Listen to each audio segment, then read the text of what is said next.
Hello and welcome back, collective, to Book Club. We are going to continue with the inner work, and this is also a continuation of chapter 9. It's been a few days, so we're going to pick right back up where we left off. If you are joining this time and this happens to be in the middle of the book, you can go back. They are all posted, and they are posted crossed over on Instagram, Facebook, and YouTube. Facebook, Instagram, and YouTube, all three platforms at the same time. Thank you all very much for your interest in Book Club. We are just about to wrap it up. This book only has 11 chapters in it. So, as I have stated before, we're going to look at chapter 9. We might get into a majority of chapter 10. Chapter 10 is also pretty large, and then chapter 11 is real easy coasting. So if I get through half of chapter 9 and half of chapter 10 today, then I can pick up and finish with completion of chapter 10 and then chapter 11 to close out the book, the inner work. I hope you have all enjoyed it as much as I have. It is paramount in your healing journey. This is what I talk about all the time whenever I am mentioning raising your vibration, elevating your themes of consciousness to your 5D levels. This is everything I'm talking about. So we will jump in here in just a second. I appreciate everyone for showing up. Hello, Shane. Welcome. Do you need me on TikTok tonight, sir?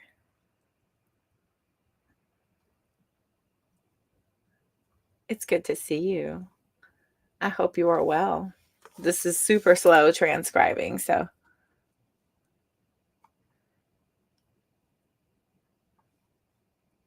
All right. I think you're finally seeing me. I'm watching myself be slow and catch up. Okay, so hopefully you're catching me there. There's 3 of you watching. Hi, Lisa. Lisa on YouTube. Welcome. Good to see you. Unfortunately, I can only pull Facebook and Instagram. I haven't figured out how to move the chat over. Yes, but if not, it's okay. It depends. It all depends, Shane. TikTok is not usually very bumping on Tuesday nights, but if not tonight, then definitely 1000% tomorrow. 1000% tomorrow. What's going on? You okay? Just upset if you not. Oh, hi, Jennifer. What what are we upset about? What's up? What's going on, honey? Tell me. I can't. I'm My Cancer mama thing is kicking in. I'm concerned. What's going on? What's wrong? How can I help you?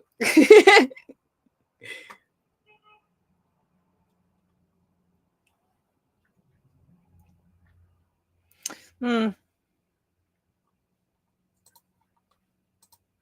Sorry, everybody stand by. Lisa, how are you doing, sweetie? You doing good? Good to see you.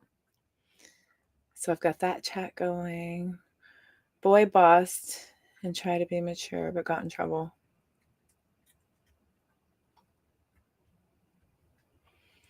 Wait a minute. You boy bossed and tried to be mature but got in trouble. You did too much? Basically, I told that guy I was taking a break and didn't have time. He said he wanted to be friends and blocked you. Oh. He said he wanted to be friends and then blocked you? Oh, is this the encounter you had? Is this the encounter that you had? I sent him a big message saying I didn't want to lead him on or ghost. Oh. Well, that's kind. How mature. You're doing okay. Hi, Grace. Good to see you. Welcome. I'm over on Instagram real quick, handling a little trauma. Yeah, but he kept dropping hints to go on dates. Oh my god. Okay, basically I told that guy I was taking a big message saying I didn't want to leave him on or ghost. Kept dropping hints to go on dates. Okay. All right. And I'm sorry, I forgot. Why are we not going on dates? You don't have time?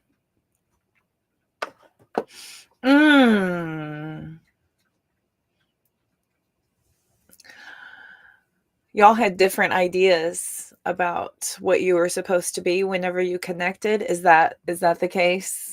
He thought of something more serious and you were sowing some wild oats. And now he caught feelings and you're trying to help him not catch feelings. Is that what's going on?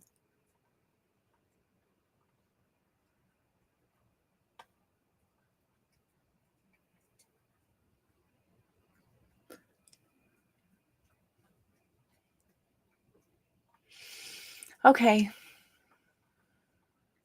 Bless him. Well, he blocked you. So just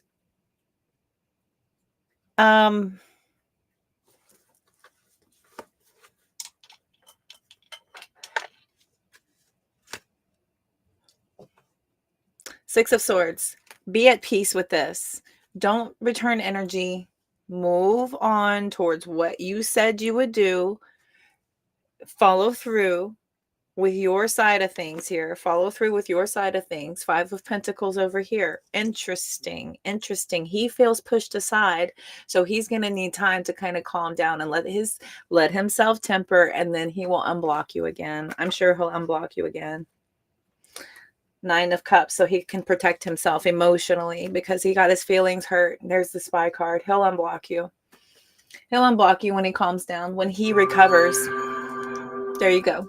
When he recovers. Don't worry about it. In the meantime, just focus on doing what you have control over. Remember what we do have control over. We have control over ourselves and nothing else. So there's nothing else you can do. Just chatted intensely. Beautiful. Perfect. You deleted your profile? Oh, is this the dating profile? You deleted it? Oh, is that where he blocked you at? On the dating? Oh. I think oh, you won't get to. I like it. Okay. Okay, I get you. I see you. Okay, that's cool. Hey, I am all for that personally. Those are kind of there's 50-50 out there, and y'all just experienced the exact equation. 50% of the people out there are looking for just that physical connection, and the other 50 are just looking for that forever after, and they think that it is that, and they kind of romanticize the idea of it. And when you both don't align in that way, it's super upsetting, and you especially didn't align. So he's hurt and licking his wounds in the corner. He'll be back around later. Oh, so when he unblocks you, you won't be there, but that's the point. But it's not like he doesn't know things about you. Did he not find out your name or where you're going? Like, he could track you down. Did y'all not exchange numbers? Was it only on the date, on the app? Bad this weekend? I was just going to do it. You were totally bad this weekend.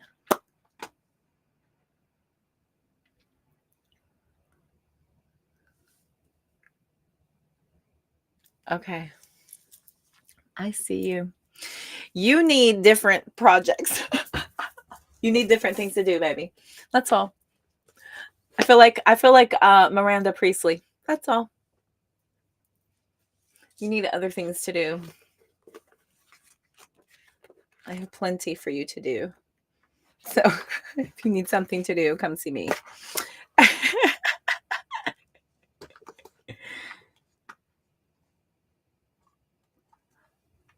Knows your name, that you're a student, but that's it. Okay. Yeah.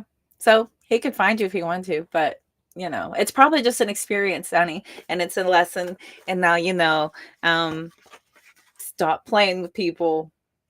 Just focus on yourself right now. What do I talk about? Just do you, and everything will fall into place organically. You don't have to go hunting for it. When you go hunting for it, you're going looking for trouble. That's what my mama always said. When we go looking and hunting, you're going to find it.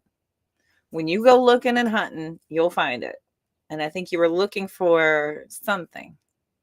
And you found it, didn't you? Didn't you? Okay. I hope he doesn't find me. Okay. I know. Oh, honey, you're welcome. I just needed to soothe my darling. I saw Jennifer sneak in. I don't know if you're still here, lovely. Hello, gorgeouses. Welcome. Hi, everyone. Hi, everybody. Welcome, welcome, welcome. Hi, Deanna. Oh, it's okay. Hi, Emily. Good to see you. You finished it today? I love that. Emily, no, it's good. I've already read it. This is my third time through, so you're good. I love it. Good. She's like, I can't wait for this, girl. I need to know what's going to happen. I love it. I love it. Shane, you're freaking hilarious. I don't know if I'll be on later, but I might. Okay. You're good, Shane. Enjoy. Mwah. Good to see you. Happy to help. I'll see you around. Make good choices. All right, children.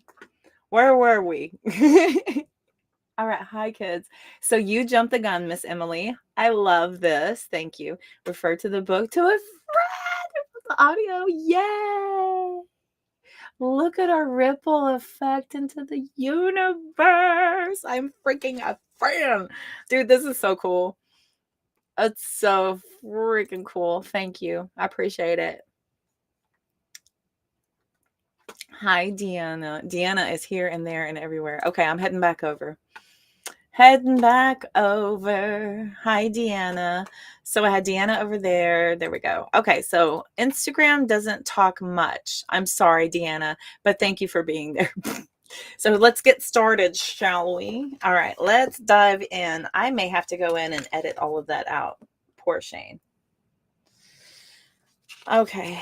Those of you who only tune in for book club, I apologize for that. My primary business is tarot readings, and I do guide the lost. So pardon that interruption from one of my beautiful collective needing just a little nudge. So we're good to go. So where were we? When we last left off, we were looking at the wound of violation. So in chapter 9, the wound of violation on page 172, if you're following along in your books, more healed people out there, for real, girl. That's what I'm always talking about. We want the voice to be louder than the negative. The positive has got to be louder than the negative. The negative is so popular and it's so addictive and it's so, all the things. It's that good old fight, good versus evil. Good versus evil. It's a very unpopular bandwagon to be on the good side, but God, does it feel good? Does it feel good? Depending on your vibration, So, all right, cool. I love that you all are spreading this around and are as passionate about this as I am and see the benefit in it as I do, because it truly does work. If you consciously apply these efforts to your life, make the effort to do this applicable explanation, you can unpack all the years of trauma so that you are not trying to identify yourself based on trauma that you experience, because it's not who you are. It's not. And this book unpacks that. It's eye-opening. This is basically the blueprint. This right here. Well, I call your natal chart the blueprint to how you think and feel. This is the corrective kit to what's been done to it all this time. This is the corrective kit right here. I like it. All right, here we go. So wound of violation. So the trigger of violation is an unmet expectation. The root program is I expect. Traumas: restriction of freedom, oppression, violence, disrespect, autonomy violations, physical violations, boundaries being crossed, expectations not being met. The primary emotion is anger. Defense mechanism: overcompensating, is aggressive, violent, defensive, domineering, power hungry, argumentative, combative. So media choices for these particular people Oh, Facebook was lagging a little bit. Perfect. Good. No problem. Sorry about that. My bad. So media choices are action, violence, war, power dynamics, sarcasm, defense mechanism avoidant, passive aggressive, bitter, resentful, spiteful, complaining, manipulative, interests and values, personal demands of life, boundaries, justice, underdog prevailing, freedom from oppression, and revenge. Physical manifestation examples: bad breath with gossip and being revengeful, bronchitis with verbal confrontation, fever, burning anger, infections with frustrations, liver with consistent anger. Approach to challenges, violence, aggressiveness, yelling, grit teeth and resent, putting others in their place. So thoughts that go along with this: I will get what I want. Get out of my way. I say this a lot. I say that to my pets. They're always in my freaking way, trying to get stepped on. I'm like, what? I'll do whatever I want. Ooh, that appeases my fixed sign ascendant placement right there. I do whatever I want. I didn't ask for your opinion. Ooh, in the Aquarius placement that it is. Yes, I didn't ask for your opinion. You can't control me.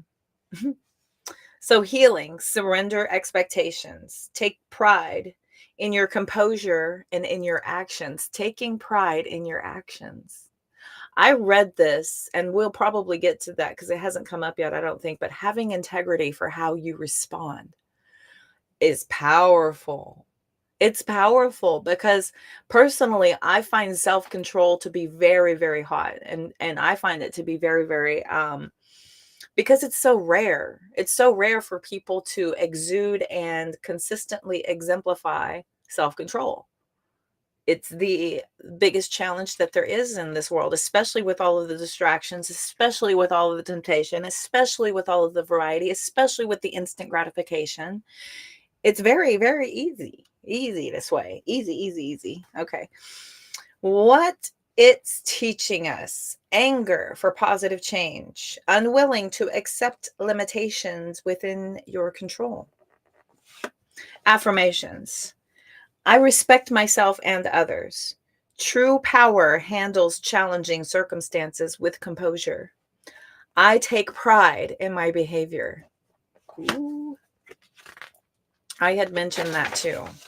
A big pull for me to do this and to behave in this way is to counter the type of environment that I experienced when I grew up, where a snap reaction to anger was a justified reaction. And this was a very common reaction. And it was something that was shown and taught to me. So now I choose another direction just because of how heavily that was such a major influence in my life, right? If you grew up in a screaming and yelling home, I'm not saying I did. They always respectfully would go in another house. This is an example. If you grow up in a screaming and yelling home, chances are whenever you start to have your family, you will be very docile and passive. Most of the time you will crave that. And a reaction to being heightened and triggered would be to go there, to recreate what you know, what you experienced, and how you feel that you gained power and control in a situation. So, very interesting things when you step back and look at the why and the where did it come from and the when does it activate. Very interesting. So the overview of this: whereas desire is consumed with desperation and wanting, anger, simply put, expects. Anger is no longer interested in yearning or craving. Instead, it resorts to force in order to ensure its expectations are met. From the perspective of the wounded themes of consciousness, force is seen as powerful and impressive in comparison to the life-rejecting energies of guilt or shame. Thus, to someone climbing out of the depths of hopelessness or fear, anger can feel intoxicating, even heroic. Yeah. Healthy expressions of anger can be used to motivate us and make changes and get us unstuck improve our situation, or work to improve the world at large. Anger becomes destructive, however, when it is sought in a sense of power. Anger uses force, which has to resist and fight with life in order to feel in control. Meanwhile, true power affirms life, is in harmony with the flow of life, and is supported through love and respect. Force is limited and needs external energy to keep it going, whereas true power is unlimited and has access to infinite energy. Mhm.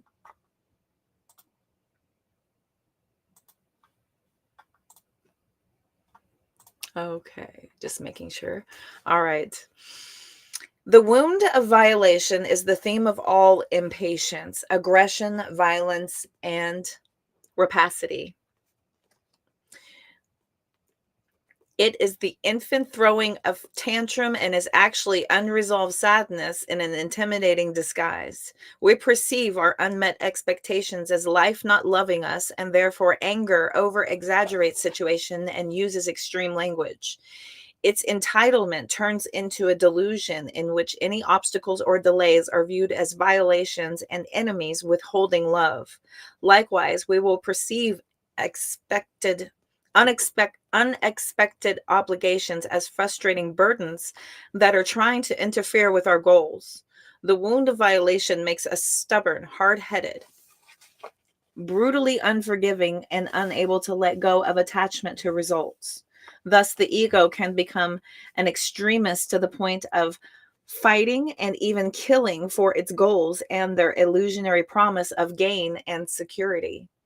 Ultimately, the ego mind stuck in the wound of violation is overinflated and in its God complex.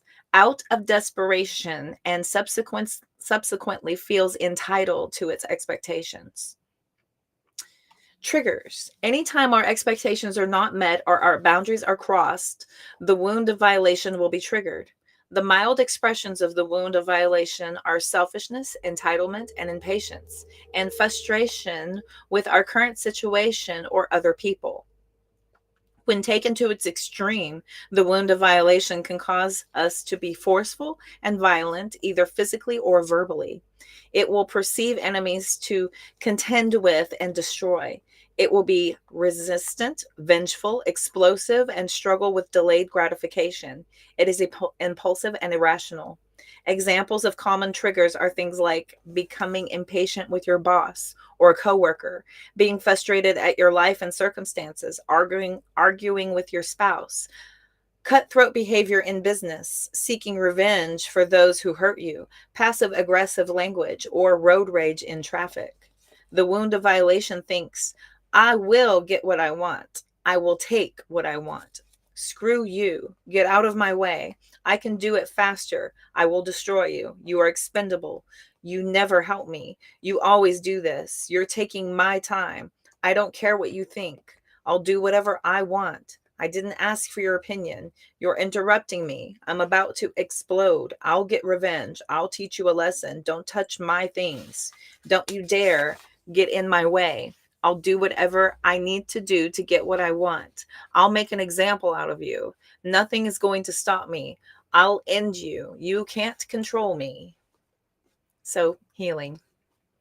To heal the wound of violation, there must be a release of forcing control over others, circumstances, and outcomes.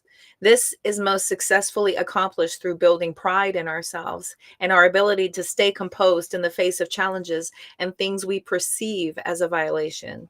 We have to loosen the chokehold on our life, in a sense, and let go of the attachment to life only going our way and the delusional entitlement it propagates. Instead, we must become curious about building true self-esteem that is able to maintain security even if our expectations aren't met. We must understand that anger uses force as a mask for hidden fear, whereas surrender of our expectations come from the empowerment of self-confidence. We must develop a healthy pride in our abilities to preserve, face, and overcome our trials. Due to the paranoia caused by constantly having enemies to fight and burdens to overcome, the ego's self-esteem in the wound of violation is actually perpetually insecure and vulnerable. Thus, to heal this wound, we must realize that it is exhausting to constantly worry about our enemies. It is far more empowering to not create any in the first place. In order to achieve this, we must learn to have healthy pride in our emotional composure and how we treat others, because it ultimately comes back around. On the topic of power and respect, the wound of violation must learn that while it may have won and crushed all of its perceived opponents, now it is alone and hated. No one respects or loves a tyrant. A person in the wound of violation, therefore, has to look for other ways to enjoy genuine self-esteem and learn to access true power through lovingness and peace. Thus, we continue onward in our evolution by focusing on our dignity, status, admiration, and healthy pride as a solution to gaining self-respect. Your new narrative. I let go of my expectations. I surrender and trust everything is working out for me. Even this. I am loved, even if things don't go according to how I expect. I go with the flow. Everything is exactly as it should be, even if I can't see it yet. I respect others and their opinions. I can't control life. I can only control my response to it. I am patient. I am calm. I am at peace with or without my desired outcome. Being respectful is the most powerful approach. True power is secure and capable of handling things not going my way. True power is calm and composed. My peaceful nature is respected. I appreciate others. I can wait. There are no enemies. Nothing can be taken from me. Nothing can take from me. I can handle whatever arises unexpectedly with composure. Nothing can withhold love from me. I am loved. I am secure. Security and worthiness of love are within me. Within me. It cannot be taken away. Ooh, that's a good one. I like that one. Okay, here's another doozy. And on the other spectrum, wound of insecurity. So your triggers, admiration and competition. Root program, I am superior, right? Traumas, any previous traumas, delusional conditioning or of entitlement. So any delusional conditioning of entitlement, feeling superiority, this being conditioned into your mind, being told you are chosen above others, conditional love based on performance, no consequences as a child. Primary emotion is pride. Defense mechanism and overcompensating, denial of vulnerabilities, inflated ego, grandiosity, embellisher, exaggerate, superiority complex, arrogance, and stubborn. Media choices, rags to riches, power and money, status and celebrity, egotism. Defense mechanism avoidant, entitled, lazy, delusional, spoiled, all talk, no action, perpetual whining. Interests and values, self-absorption, being better than others, competition, praise and admiration, status and accolades. Physical manifestation examples, stiff neck, stubbornness, sciatica, hypocrisy, muscle issues, resisting life, broken bones, pride before the fall, stuttering, insecurity. Approach to challenges, denial, competitiveness, reverting to lower themes when triggered, complain. Thoughts, I am the best. What's in it for me? I deserve to get whatever I want. No one is as good as me. I am the smartest. Other people are dumb. Healing. Humility to face vulnerabilities with courage. What it's teaching us. Healthy pride in ourselves for overcoming the previous wounded themes with honesty and self respect. Affirmations. There is no competition to be me. I face my insecurities with courage. Admitting my weaknesses is my greatest strength. We can all win. So, the overview of the wound of violation at its core comes from sadness. It's ultimately begging for its expectations to be met in order to feel loved, heard, and secure. Thus, pride emerges in an attempt to prove we are worthy of our expectations getting met. In its constructive form, pride comes forth as genuine strengthening of self-esteem and a sense of capability in successfully facing the wounded themes of consciousness and the varying challenges of human life. It's able to face the darkness of shame and guilt, overcome the paralysis of overwhelm, accept the grief of loss, push through the fear of the unknown, and achieve desires. We become motivated and driven to be proud of ourselves and positively seek to feel admirable, respectable, and worthy. Thus, the constructive energy of pride is absolutely uplifting and empowering in comparison to the initial energies of shame or guilt that seek to prove unworthiness. On the other hand, the wound of insecurity can become overly emphasized and destructive due to its hidden vulnerabilities. In this wound, we can feel like we are not getting the respect and love we deserve or are entitled to. Thus, as an overcompensation to prove and guarantee our worth, the ego mind becomes inflated in its perpetuation of itself and believes that we are superior to others and more deserving. This superiority is used to validate why we should get our way and what our way and how our way is always right, best, and the most loved. People with the wound of insecurity, therefore, tend to become vain, self serving, and appear egotistical. And while it is extremely motivated and driven, pride ultimately is only thinking of itself and is unable to celebrate others' victories, or surrender in defeat. Let me reread that. So, while it is extremely motivated and driven, pride ultimately is only thinking of itself and is unable to celebrate others' victories or surrender in defeat. There we go. That sounds better. Let me click over. All right, cool. The wound of insecurity comes from the other side of judgment, whereas the previous themes focused on negative judgments of self and others. In the wound of insecurity, there is an obsession with inflated positive self judgment and status.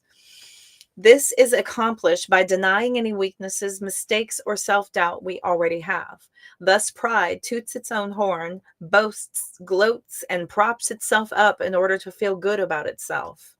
However, it's only the presentation of security and power, but in actuality, it is hiding unresolved vulnerabilities, which, if discovered, collapses the damaged ego back into shame and guilt.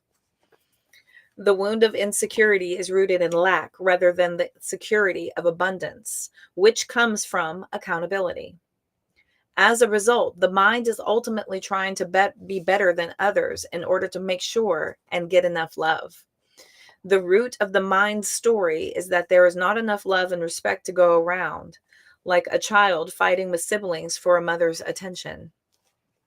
The wound of insecurity influences us to be in complete denial of our own weaknesses and human fallibility to the point of not seeing or accepting them, even if clearly shown to us. Our pride will still deny it.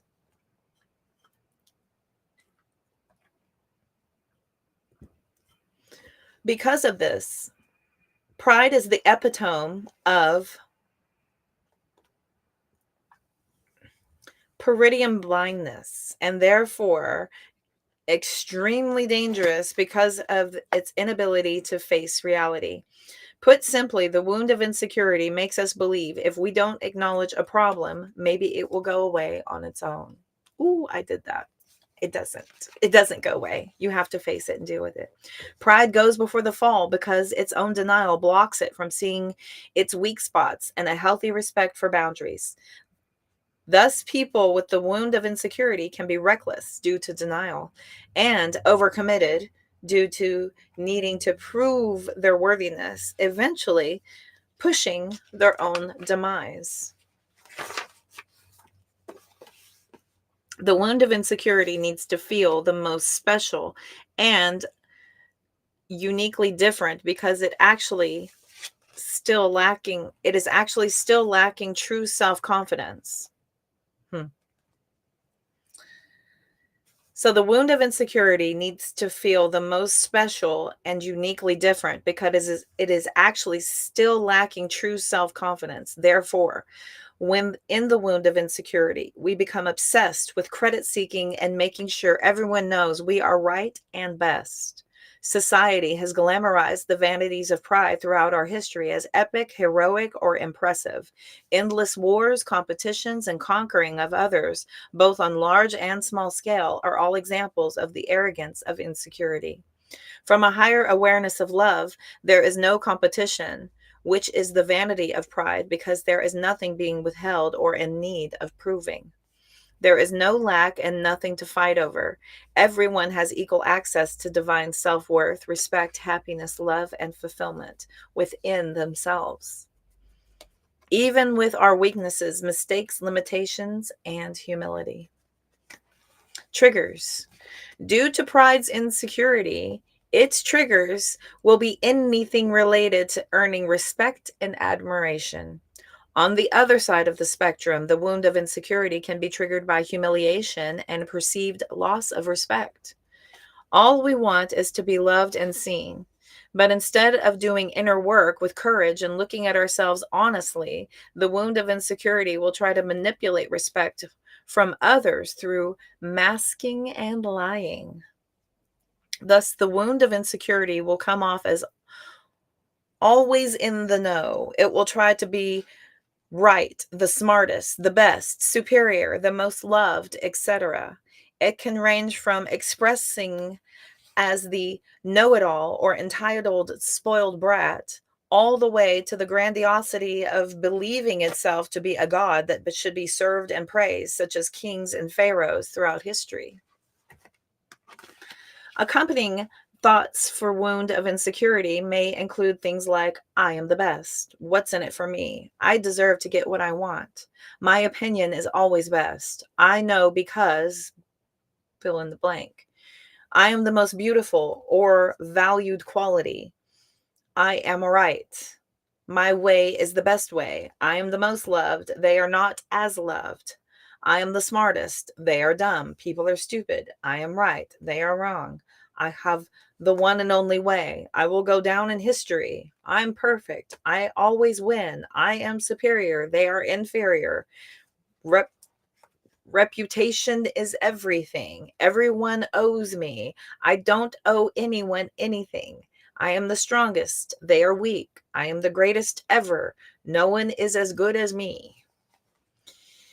Its denial will sound like, I didn't do anything. I don't know what they are talking about. I'm fine. I didn't do that. It wasn't my intention. I don't believe what they are saying about me. I don't have to worry about that. They are wrong about my weaknesses. Nothing can stop me. I don't have to prepare for that. That isn't going to happen to me. So, healing, true security, and unconditional love see that everyone can equally win. There is enough for everyone. There is no lack or shortage. There is no actual competition and therefore no need for delusional hierarchies of value, such as superior and inferior humans. All competition is a game in the mind in order to prove worthiness that actually isn't required. There is no competition to be you. You are the only one who can be you. No one can take true freedom and lasting happiness from you. No one can take your innate divine worth. It is yours and always will be. It cannot be altered or lost. Real unconditional love and emotional security are powerful enough to lose, surrender, and admit weakness, vulnerabilities, and limits without any loss of self-esteem. Likewise, when we are truly secure, we can also celebrate others' strengths and victories.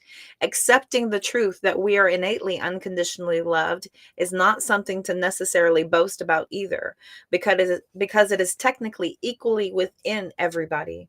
It's not an accomplishment, it's only an allowance and an acceptance. We have to realize that, ironically, when we have nothing to prove, we are usually in turn respected. The most secure person has nothing, the most secure person has only everything to give and share and is a servant of love. When we remember we are always free and loved, and we can't help but reflect the same love and openness to others and wish the same for them.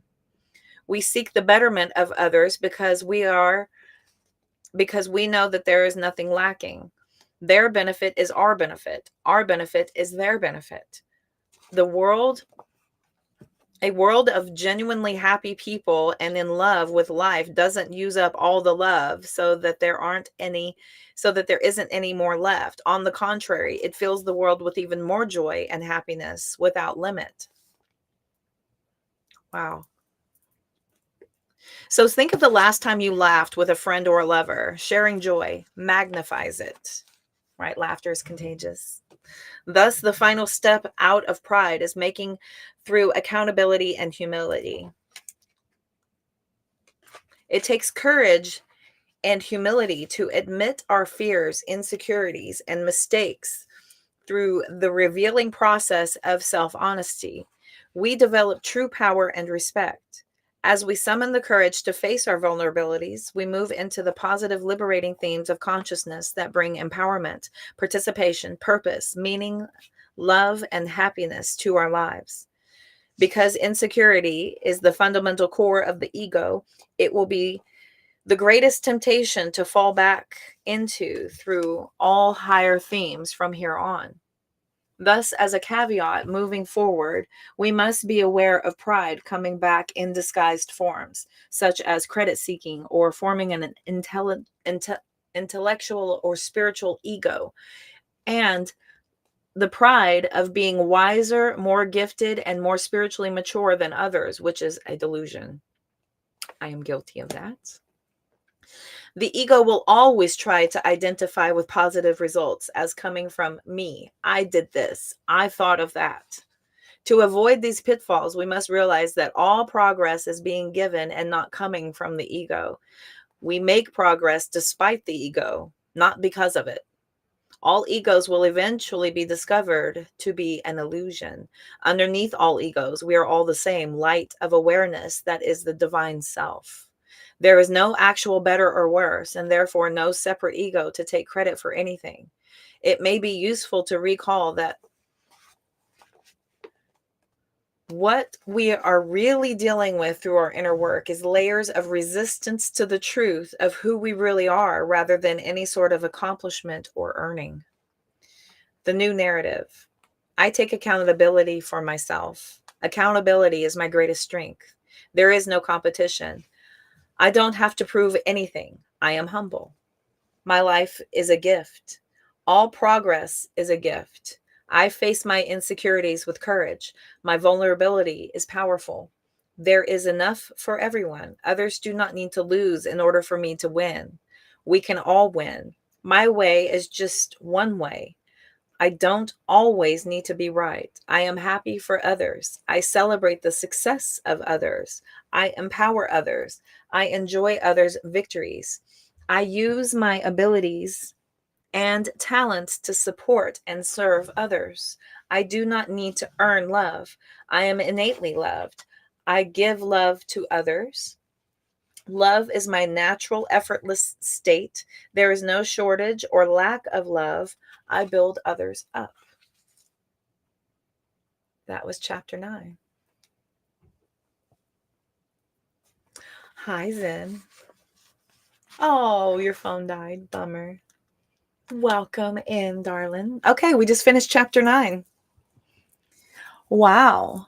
Are you all relating to the content at all? Is this hitting home? I can't believe how much of this is very, very close to exactly. It's all. I've experienced a piece of all of this. I have throughout my life. I've experienced a piece of every single bit of this book, and still taking my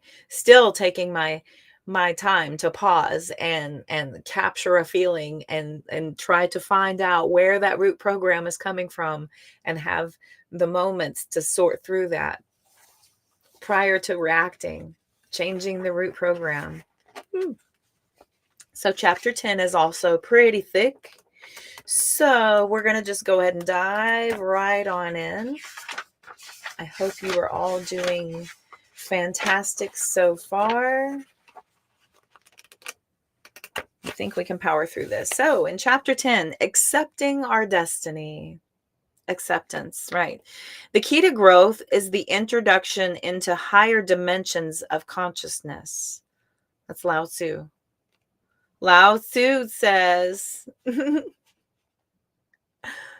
that's from King of the Hill. Lao Tzu says, the key to growth is the introduction into higher dimensions of consciousness. Yes. Oh, totally. Yeah. I like to go back and re-listen to it also. I will look forward to rereading it again. Smoother, more clear. So, okay. If you have made it this far, may we be the first to say congratulations and commend you on how incredible and glorious of a being that you are. You have traversed through the most challenging of all human obstacles. We know it was not easy. No hero's journey through the darkness ever is. You have revealed the only enemy that ever existed and boldly faced your shadows squarely. You leaned into the discomfort of your ego's insecurities and courageously walked through them to the peace on the other side. We hope you're feeling more empowered and present in your life than ever before. We honor your bravery and the work you have done. You are truly marvelous indeed. As you navigate the themes of healing, it is important to note that while they are presented in a progression, they do not necessarily have to be experienced in a linear way. There is always the option to surrender directly back to love and faith, thus propelling yourself straight into spiritual reality. It may be helpful, however, to see the gradual evolution of consciousness and the realizations which accompany each theme and help us to transition into the next. While the healing themes will feel positive and constructive in our lives, it is important to know that there is so much more freedom and happiness to uncover if we remain curious to what else is possible. Thus, we must accept our destiny of true freedom and lasting happiness and not get complacent and settle for any limitation to our freedom, joy, peace, love, and happiness. Always stay open to the possibility that it could keep getting even better. As a caveat, as we master each theme of healing, we take with us the benefit and gifts of each theme of consciousness while surrendering its limitations. The next step in healing and enlightenment is always relative to where we are. For example, there is a time and place for self-motivation in order to break free from attachment to complacency and ease. However, when attachment to results of our ambitions becomes a hindrance to self-acceptance, we have to pivot our approach. What was once our medicine at one point in our journey can become a poison at another.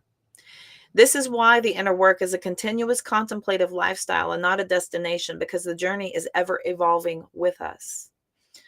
There's a reason we've been continuously reminding you to have courage throughout this journey. It takes incredible courage to do the inner work and put down our dissatisfaction with life and face the restrictions we have unknowingly accepted. Unknowingly accepted. As we emerge from the darkness of the wounded themes, it is now time to cultivate true power and energies of love and peace. It all starts with courage to be accountable. Vivekananda says there are two sorts of courage. One is facing the canon. The other is the courage of spiritual conviction.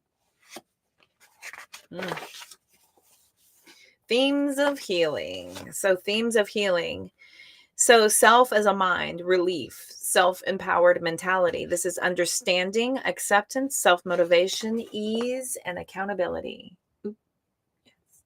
Understanding, acceptance, self-motivation, ease, and accountability. This is where I try to rocket myself nowadays whenever I'm hanging out and I sink down into those lower themes of wounded consciousness. I try to elevate myself back up to the themes of healing as soon as possible.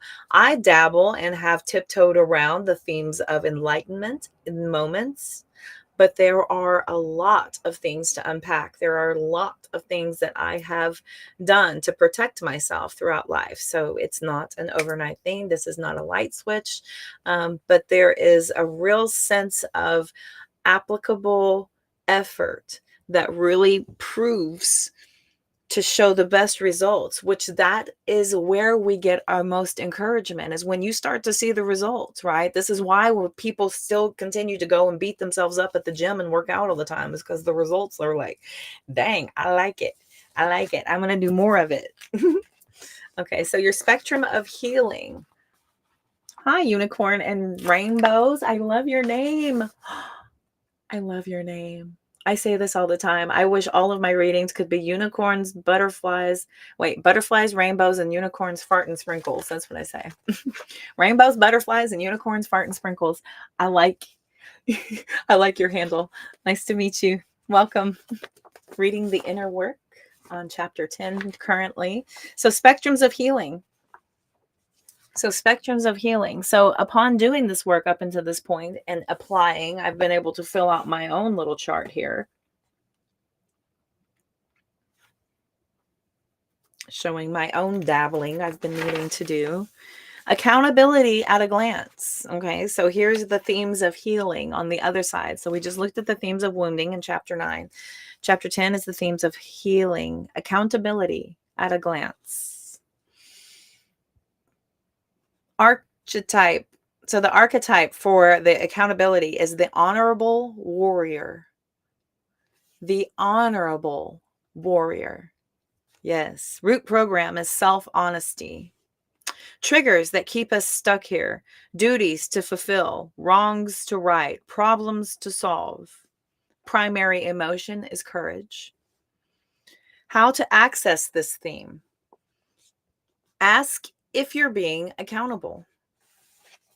What it's working on. Humility, self-inventory, facing past defeats and shortfalls, admitting past denials, facing discomfort, delayed gratification, media choices, action movies, a hero's journey, truth-telling, healing, freedom, courage, physical manifestations, muscle development, inner strength and discipline, improved health, accountability, posture improvement, confidence, approach to challenges, whatever it takes with honor and integrity, doing whatever it takes with honor and integrity. Yes.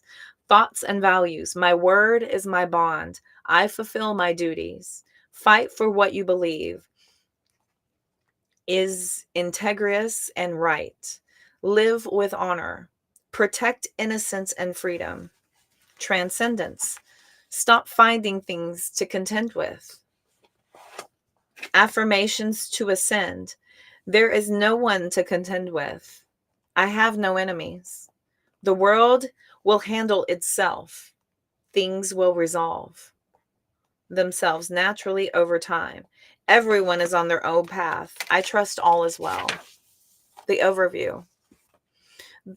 The wounded themes of consciousness all have to struggle to get what they want. Whereas now, in accountability, there is access to love and true power. Wounded themes of consciousness resist life and reject love, whereas accountability courageously affirms life and accepts love, thus making it unlimited. With the surrender of pride and the ability to admit ego insecurities comes one of the most monumental energy shifts into self-honesty and commitment to sincere improvement. Accountability is the theme that officially chooses good over evil, honesty over delusion, self-reflection over denial, affirmation over rejection, and divinity over ego. In accountability, the human consciousness becomes truly empowered through integrity, courage, and dedication, as this is the theme of self honesty. We accept I have to live with myself and face the consequences of the choice I make.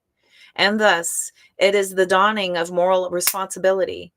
What we do and say, even when no one is looking, begins to matter to us. In accountability, there is bravery to unabashedly admit the ego's insecurities and fears while still moving forward. While the wounds of inadequacy and insecurity fight for selfish intentions, the theme of accountability fights for others to defend what it values and upholds its responsibility to do what must be done. While pride and anger attack, courage defends. Courage honorably rises to the occasion to fulfill its duty with integrity, even if it means sacrificing itself for the cause. It is the energy of all contentment, determination, dedication, and productivity. Through accountability, we transcend the emotional insecurities of the human animal and tap into the higher spiritual power of honesty and protection. Honors, respect, valor, and dedication to our responsibilities take precedence. Accountability is motivated to action by something higher than itself, such as family, love, or country, or God.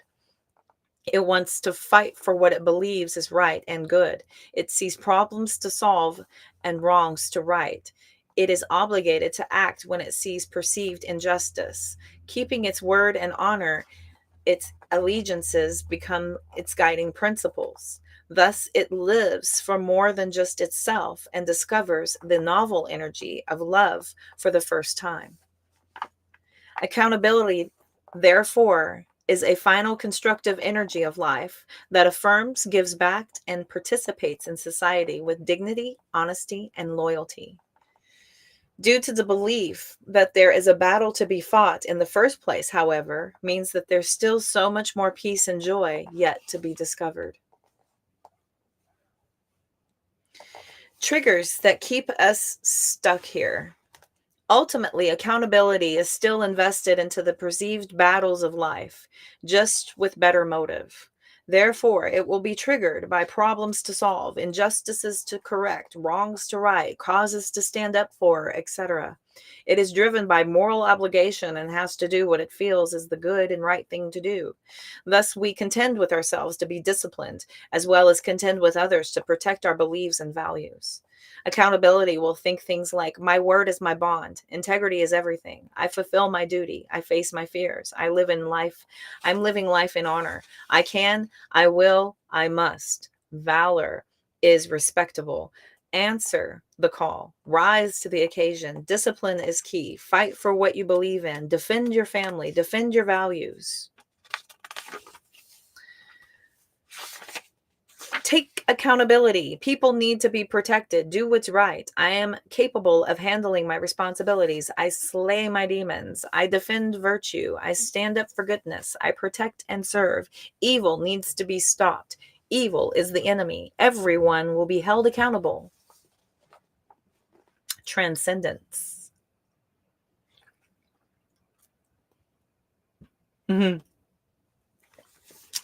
Thank you, unicorn. Like your handle. So cute. Okay, transcendence. Because accountability lives in obligation, duty, and sees endless problems to solve, we ultimately miss out on the calm of ease that comes from a more balanced perspective. It is exhausting to constantly hold everyone and everything accountable, defend against perceived enemies, and try to fix everything. It's exhausting. In order to release the limiting side effects of accountability, we must accept that life could be so much more peaceful if we surrender to the obligation to fight or right perceived wrongs. If we release the attachment to the need to defend and hold accountable what the ego values, we can discover the ease of letting go. We can stop carrying the weight of the world and the need to change everything. However, this requires a greater level of trust and surrender because we must accept that the world will be okay without our input. When it comes to the inner battle with our ego and the wounded themes of consciousness, transcendence of the limitations of accountability dawns as no longer needing to defend the ego and face our insecurities, but instead just watch it all as an impartial observer. The last step of our healing of the wounded themes of consciousness is to stop talking about them, stop focusing on them, or stop giving them attention. Accept that the battle is over and put down our weapons in a sense. In doing so, our shadows lose their power over us because we are no longer so reactive. Courage must see that the more we participate and fight back, the more we polarize any issue, thus giving the opposition more strength with every push against it. From a higher perspective of love, an issue is not solved by destroying the problem, but by simply focusing on the solution. If we don't create enemies in the first place, there is nothing to contend with. As we stop being confrontational within ourselves and with others, we find a new level of equanimity that comes from no longer needing to fix or fight with anything. New narrative. There is no one to contend with. There is nothing to fix or change. Divinity is in control. I will allow divinity to handle the affairs of the world. Divinity will sort out all perceived insecurities. That is not my responsibility. Nothing is going unnoticed. Goodness will prevail inevitably because it has no actual opposition. I have no enemies. I see only solutions. I am impartial. Everyone is doing their best with what they know. Everyone is innocent at their core. I don't need to argue. I can see everyone's point of view.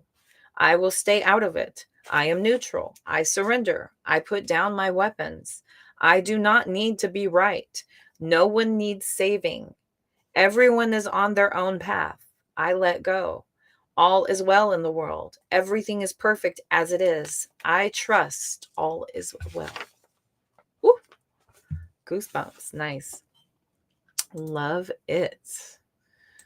Okay, so we're gonna move into ease. Ease at a glance. Ease at a glance. Archetype. So the archetype for this, I keep saying archetype. So the archetype is the impartial. Okay, root program, non-confrontational, maintain status quo. This so appeases to my Libra moon. Non-confrontational AF. Triggers that keep us stuck here: confrontation, more energy required, aspiration, primary emotion, neutral. What it's working on: staying neutral, non-confrontational, simplicity, rest and relaxation, contentment, nothing to prove. How to access this theme: release the need to confront. Media choices: simple living, laid back, celebratory, back to nature. Yummy. Physical manifestations: reduced blood pressure, reduced stress, improved digestion, reduced inflammations, dissolved muscle tension, reduced cortisol and adrenaline. Approach to challenges: life will work itself out, relaxed confidence. Thoughts, values, live and let live. It's none of my business. I don't need to get involved. I can handle changes. Transcendence: self-motivate to explore potential. Affirmations to ascend: what else is possible? What am I capable of? How good can it get? I have unique talents and gifts to share with the world. The more effort I put in, the more reward I enjoy. There is no limitation to my love and happiness. None. Overview on 202. Traversing through the wounded themes of consciousness can be an exhausting experience depending on our layers of trauma and how tight the ego clings. Due to this, there may emerge an attraction to the calm of not participating on either side anymore. The theme of ease knows the hardest and scariest part is over, but we are not necessarily ready to keep exploring higher themes of consciousness either. Having the courage to look at ourselves honestly can be utterly terrifying and numbing to the ego. Thus, to have made it this far is already absolutely remarkable and worthy of rest, especially if we had to begin our journey completely immersed in traumas of rejection. Ease is the feeling of the war is over, love prevailed, I don't want to fight ever again.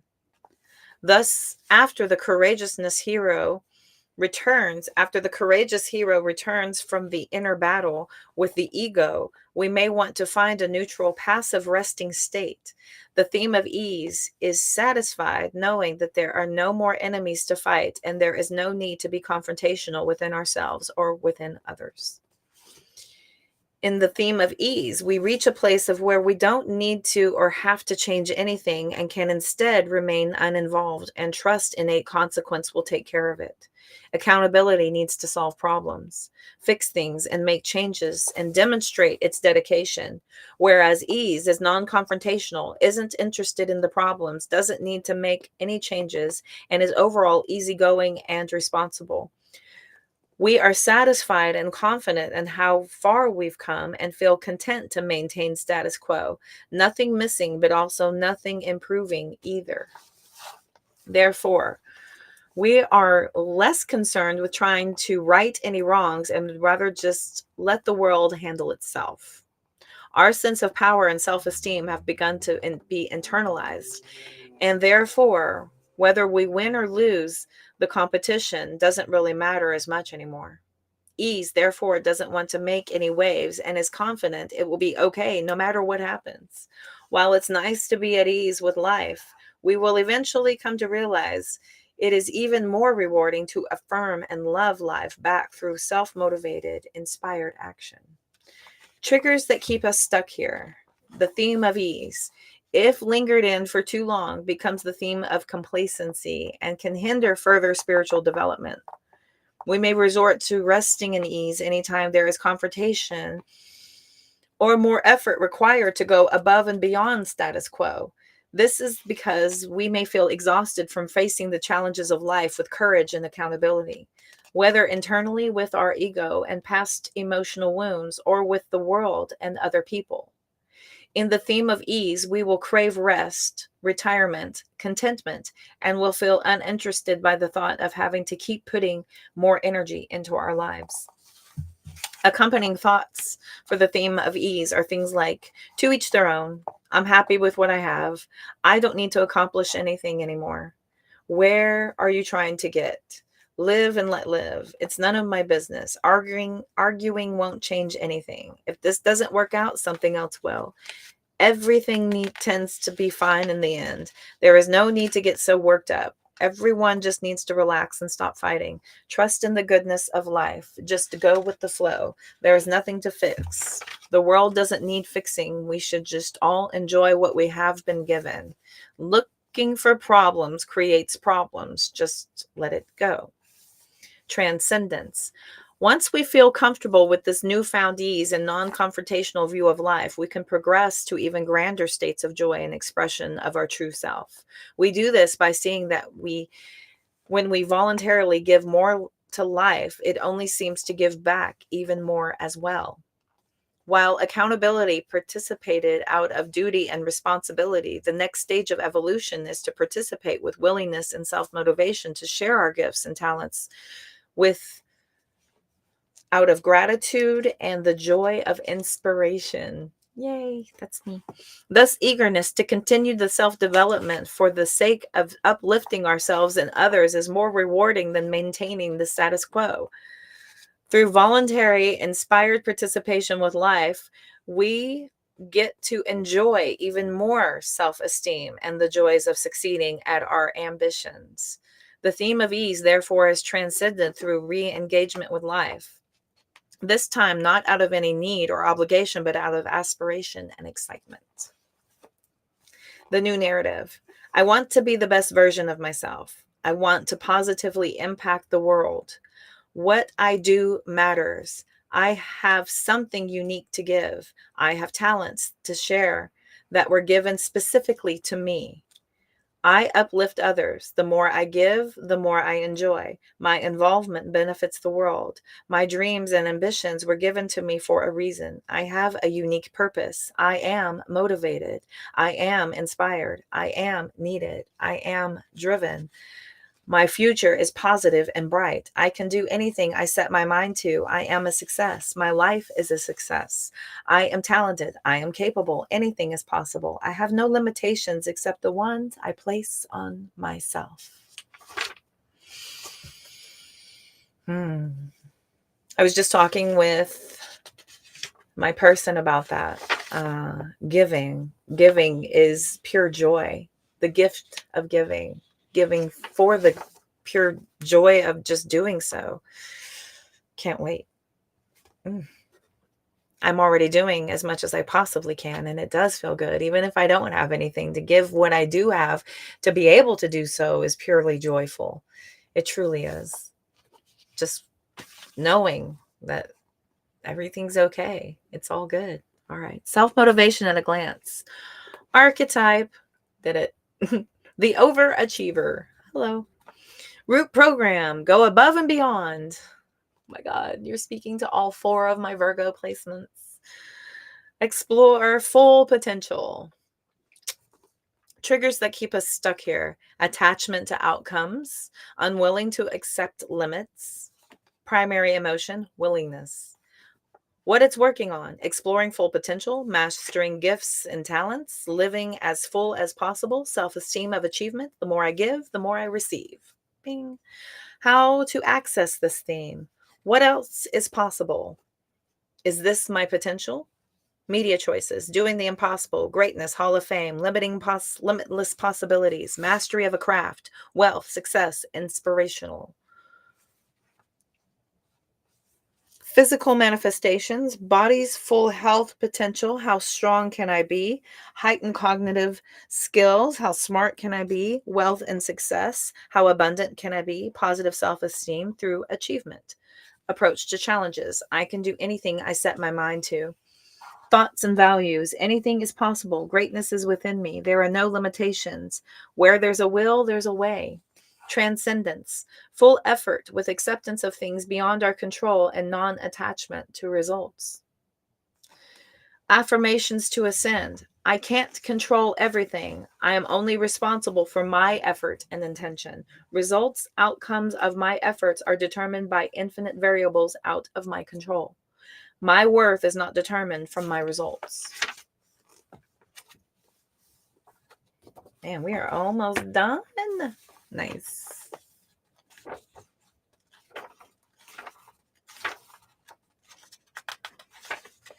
What is left on 10? Perfect. So that's all that's left on 10. How long? 113. Okay. Cool.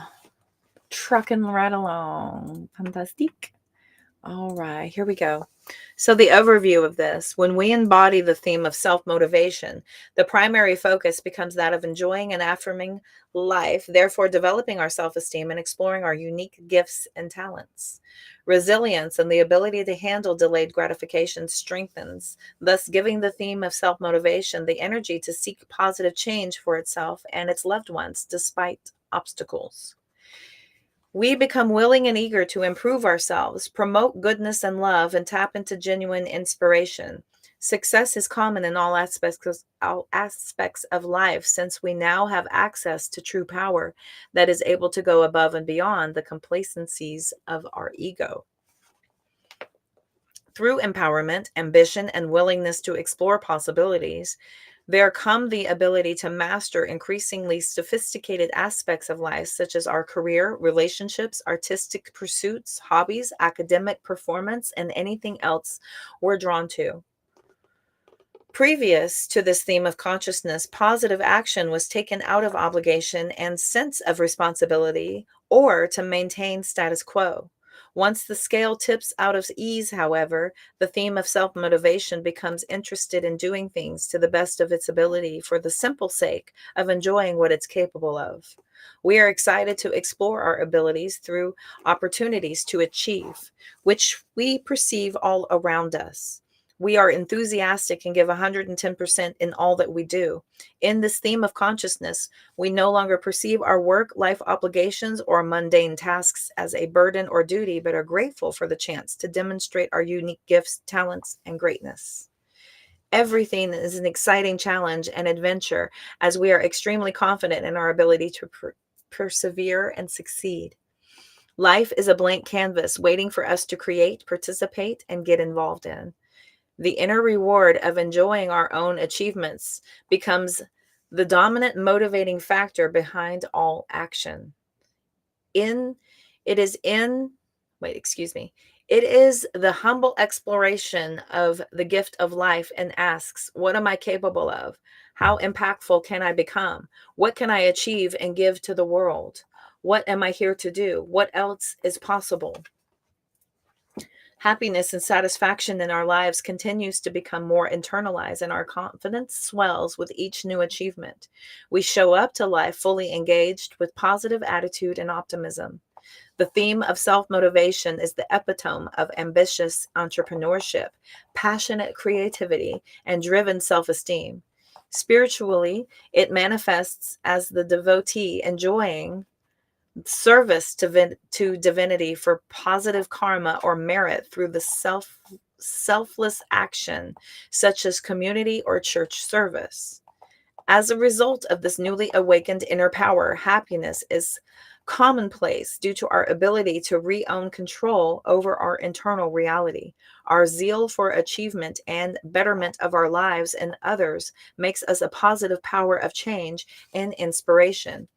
When we examine the urge for self motivation, it will be discovered to be coming from a place of needing to still earn acceptance, even if it is internal and subtle. This drive for acceptance leaves vulnerable. This drive for acceptance leaves it vulnerable to periodic bouts with the limiting themes of desire, anger, or pride. While the invigoration and optimism of self motivation is effulgent in comparison to themes previous to it, there is still so much more security to be explored on the journey to true freedom and lasting happiness. Triggers that keep us stuck here. Although the theme of self motivation is incredibly willing, inspired, and driven, it ultimately still has something to prove, even if it's to itself. Self motivation, therefore, will be held back by attachment to aspirations and the need to achieve. It will think things like, where there's a will, there's a way. I have a purpose, dharma to fulfill. I can achieve anything I set my mind to. Anything is possible with enough dedication and hard work. Life is exciting and fun. Good things work out for me. Life is filled with opportunity. I have gifts to share. I am talented. I can learn anything I need to. I can be successful at anything I choose. I can develop any skills necessary. I am completely capable. I'd be wasting my life if I don't achieve my goals. I am here to achieve my mission. I have dreams to fulfill and manifest. Transcendence.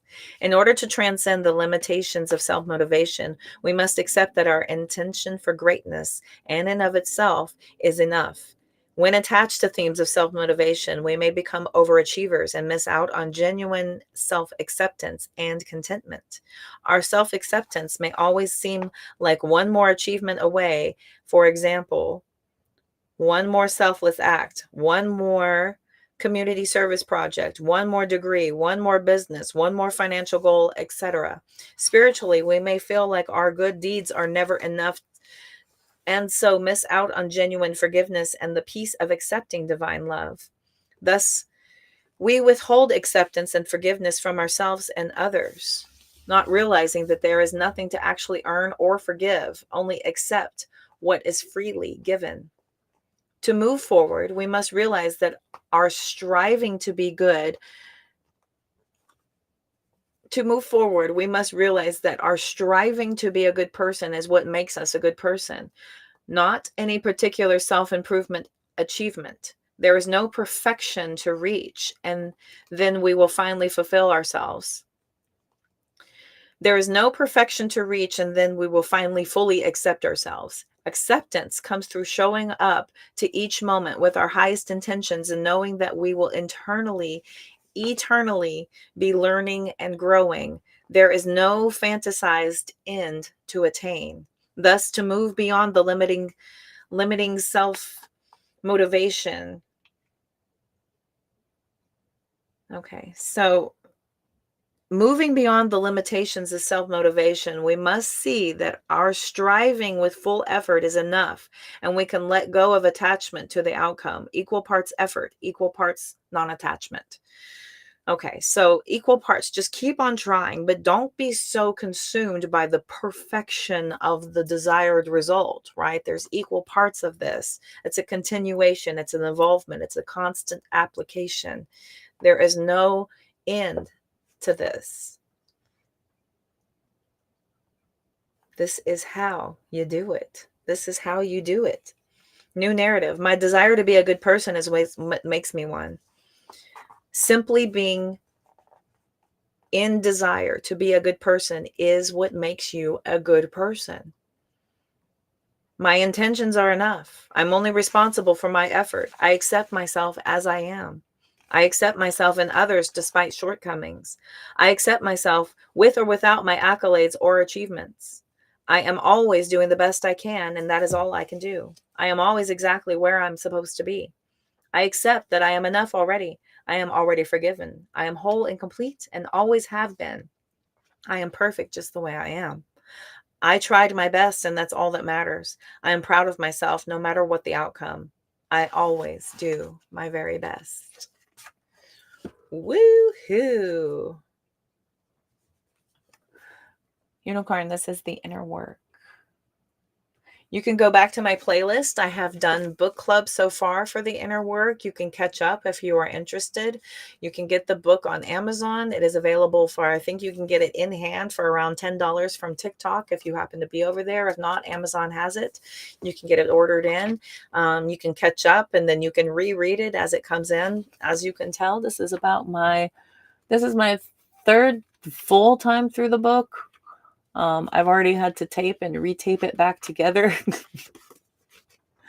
But yeah, this is my third full complete time through the book again, and I will be coming and touching back to it. There's plenty of things in here to come back and touch back on. This book is about the invitation to true freedom and lasting happiness. The selling point of this book is if you're a human and you want to be happy, this book's for you. It's so good. It's so good. Everyone that I have sent to this book has been very happy about it. I have sent the book to people and it has not been read, so I will not doing that anymore. But those that have seen the results that it has taken upon my own life have dove into it and had great results themselves. It's a great read. It's a great touchstone to go back into again, to reground yourself, basically. There's many teachings in here from many different religions, many different philosophers, doctors, yogis, spiritualists, all of them. Everyone's in here. Entrepreneurs, so good. Oh, and you can also get it on audio. Exactly, Grace. Thank you. Thank you, lovely. Okay, my darlings, that there was a good chunk of chapter 10. We're going to finish it. The next time I come on book club, it's a wrap. That's a wrap, Jack. We're going to wrap it up with the very last installment of the inner work for book club. Next, as we have all discussed thoroughly, is the 4 agreements. Now, Unicorn, The Four Agreements, FOUR, Fox, Oscar, Uniform, Romeo, Agreements, is on YouTube, and you can just look that up in the search bar, pull it up, and you can listen to it anytime. You can drive to work, you can listen to it at work on your lunch break, you can listen to it as you're waking and getting ready in the morning, winding down for the evening, whatever. But the Four Agreements is next, and that is on YouTube. If you want to get a head start and join us, you're always welcome. I do book club, I do tarot readings, I do mentorships, I do private personal readings, I do live where I answer questions one-on-one, give guidance, offer clarity. Currently, we are educating ourselves. It's super fun. Welcome to the collective. We're very glad to have you here. I have a very awesome collective. We're very welcoming, very fun, very gracious, as Miss Grace is here. How is that candle you're creating? Oh, yeah. I haven't. Oh, you love the Four Agreements? Oh, fantastic. So you're already on a jump, so you can join us. Join us, touch back in. We're going to be talking about it a little bit, discussing it. This is, anyone who has any sort of input at all that you have along the journey, along the path, I'm down to listen. I love it. I'm here for it. The candle is in the mental works. There's a lot of things kind of getting settled, so we're getting there. It's definitely in the forefront of my mind. So we've been discussing it thoroughly, actually, and it's pretty funny. I was talking about the person who gave me the idea for the name of the one that inspired the whole thing. Zen was pretty adamant on me doing my candles and making them, because they are fantastic, and that's been a part of my craft forever, is intention candles. So but there's one, and from a collective, that said something so funny, and we all thought it was hilarious, and it was the best thing we'd ever heard. But it's difficult to accept context from someone you don't know. And with me laughing and enjoying myself at what was said, they probably got embarrassed and offended and ran off, and I'll never see them again. But I wanted to send them like a year's supply of the candle that they inspired me to create. I almost want to put on there, "You know who you are. Thank you." If they ever happen upon it in my merchandise, it'll be a little side note. And everyone will be like, "What does this mean?" Always play with their minds. It'll be awesome. I know, right? It's going to be fantastic. It's going to be so good. Speaking of, we will pick back up. We were going to pick back up. So I'll finish it this week. We'll get it off our plates. And then next week, we'll start on the Four Agreements for book club continuing. I do like doing this on my slow days, the days when I'm not so busy on any other platforms. But yeah, I love it. I like it a lot. So I hope everyone is doing well. I'm unsure, as it is currently, it's only 10 o'clock. It's still early yet. I'm going to go touch base and see. I'm going to see what my little world looks like. And then I might see y'all over on TikTok tonight. If not, I will definitely be on TikTok tomorrow night. And then we will wrap this book up this week at some point. And then I will be back on doing live collectives. Later tonight, I'll be posting another YouTube video, Messages from Your Future Higher Self. And last night, I posted a no contact reading. If you haven't had contact from somebody that you can't stop thinking about and you want to know what's up, it's a possibility. It's there. As always, I am available for video personal readings. Anytime you book a reading with me, you get this face. So if you're booking a reading with somebody pretending to be me and you have not gotten a video of me talking to you directly, knowing your story, and it hasn't been this face, I apologize for you getting scammed. That was your lesson. There's a ton of scammers out there copying me. So be vigilant. Use your common sense. And if all else fails, come to the page with the most followers and ask me. Just ask me. I've had people do that. All right, kids. I will see y'all next time. Thanks for being here. And as soon as I possibly can, we'll get back and we'll wrap up the inner work.